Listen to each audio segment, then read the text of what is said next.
de eu sair para essas últimas férias, eu estava lendo a Bíblia e teve um texto que me chamou muita atenção.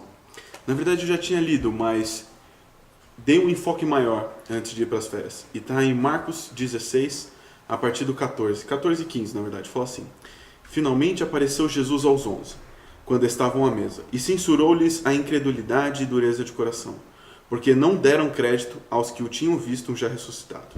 E aí o 15, que é o que eu gostaria de bater um papo com vocês, fala assim: E disse-lhes: Ide por todo o mundo e pregai o evangelho a toda criatura. Ide por todo o mundo e pregai o evangelho a toda criatura. E aí, nas férias, eu fiquei me questionando. Fiquei questionando a Deus, na verdade. Espera aí, Deus, eu tô de férias, eu agora vou trabalhar com empresas durante as férias. E como eu fazer isso? E como levar essa mensagem? E aí, a gente tinha, no primeiro dia, depois de eu fazer essa oração, a gente fez um contato onde o rapaz pediu um estudo bíblico. Isso é bem difícil quando se trabalha com empresas. E aí, uma semana depois, era o primeiro dia de a gente estar fazendo o estudo bíblico com ele. Na hora que estávamos passando de carro pela empresa e o carro dele não estava lá. Isso era 8h30 da noite. Estava, eu acho que pelo menos uns 2, 3 graus em Santa Catarina, muito frio. E aí eu comecei a indagar a Deus. Deus, a gente veio aqui para dar o estudo bíblico, que o Senhor nos pediu que nós dessemos, e afinal não tem ninguém aqui. O que a gente veio fazer aqui? Viajar 35 quilômetros nesse fio para que ninguém estivesse aqui para nos ouvir. E ali, questionando um pouco Deus, a gente olhou para o tanque do carro, estava eu e um amigo, e aí estava vazio. E aí a gente passou no primeiro posto, passou no segundo também fechado, e aí no terceiro a gente conseguiu colocar ali combustível no carro. E aí na hora que a gente estava saindo com o carro, o rapaz, o frentista, ele perguntou: deixa eu perguntar para vocês, qual que é a religião que vocês seguem? Qual a religião de vocês? E a gente ficou meio assustado, né? Mas logo respondeu: Adventista do sétimo dia. E aí ele fez a seguinte pergunta: se eu entrar na igreja de vocês, quanto tempo eu preciso para realizar visitas em presídios? E a gente entendeu menos ainda. O que será o que ele quer dentro dos presídios? E a gente perguntou para ele por que ele tinha essa vontade. E ele respondeu para a gente que esse era o sonho da vida dele. Ele tinha sido um presidiário, ele ficou preso durante 9 anos e há 4 anos ele tinha saído do presídio.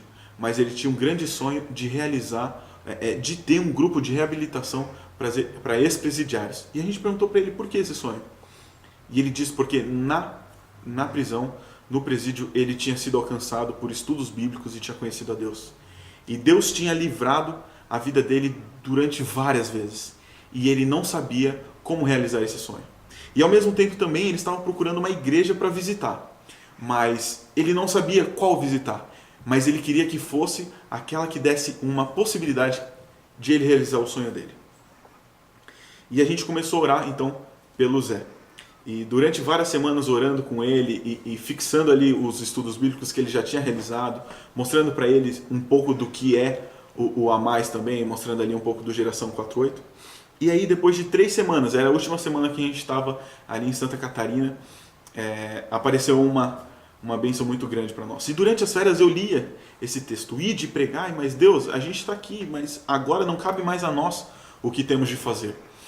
E aí eu estava visitando uma empresa, logo que eu saí, era logo pela manhã isso, estava muito frio também, e eu vi uma loira vindo em minha direção que eu reconhecia a fisionomia dela. E aí ela veio, eu cumprimentei ela, e eu perguntei de onde eu a conhecia, e a gente tinha estudado junto no ensino médio, na verdade éramos de salas diferentes, mas era contemporâneos.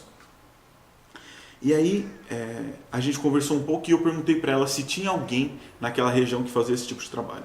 E ela disse que tinha o pastor daquela região que realizava esse trabalho com presídios.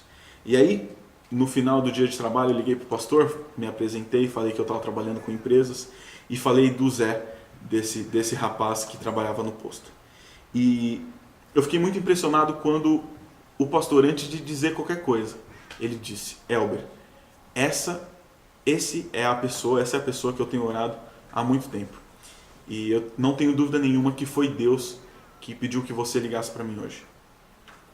E aí, depois de um tempo, eu apresentei o Zé para o pastor, a gente conversou um tempo, E hoje o Zé tem realizado o sonho dele e está na igreja. Algumas coisas me chamam muita atenção nessa história. Que nós nos questionamos como é que nós temos que ir e pregar, o que temos que falar, a quem nós vamos alcançar, para onde nós vamos ir. E aqui é muito claro. De novo, lendo, vem falando o seguinte: ide por todo mundo e pregai o evangelho a toda criatura. Um rapaz que trabalhava num posto, que por acaso eu estava ali naquele posto, naquela hora, naquela noite, um homem que jamais pisou numa igreja, mostrou para mim um senso de missão, uma vontade de ir pregar muito maior do que eu que nasci na igreja. Ide e pregai o evangelho a todo mundo. E para onde? Falar o quê? Ide. Deus, ele nos usa para que um quebra-cabeça possamos chamar assim. Podemos chamar assim. Vida. Vamos cortar essa parte, Yakut. Muitas vezes nós perguntamos para onde nós devemos ir, o que devemos falar. E a ordem de Deus é muito clara: ide e pregai a todo mundo o evangelho. Esse é o porquê e o que nós devemos falar.